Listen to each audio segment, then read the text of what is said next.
கேப்டனை திருமணம் செய்து முதலில் வந்த வீடு இதுதான். பவதாரணியை நினைத்து கலங்கிய பிரேமலதா.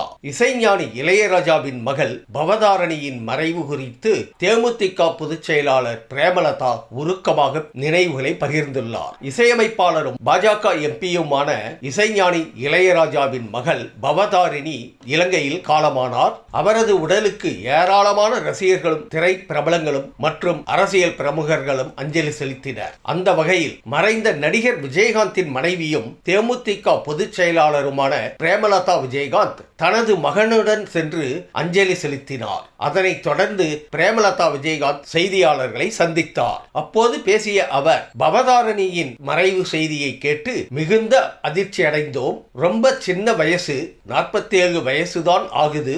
இந்த வயசுலேயே நம்மை விட்டு பவதாரணி போயிட்டாங்க. இப்போதான் இசைஞானி இளையராஜா, கார்த்திக், யுவன் ஆகியோரை சந்தித்து பேசினேன். இந்த வீட்டுக்கு நான் வருவது இது முதல் முறையல்ல. கேப்டனுடன் எத்தனையோ முறை இந்த வீட்டிற்கு வந்துள்ளேன். பல நல்ல நிகழ்ச்சிகளுக்காக வந்திருக்கேன். இசைஞானியின் மனைவி ஜீவா என்னோடு சகோதரி போல் பழகினார். கேப்டனை திருமணம் செய்து நான் முதலில் வந்த வீடு இசைஞானி இளையராஜா வீடுதான். எங்களை அழைத்து பெரிய விருந்து கொடுத்து உபசரித்தார்கள். எத்தனையோ நல்ல தருணங்கள், சந்தோஷமான நினைவுகள் உள்ளன.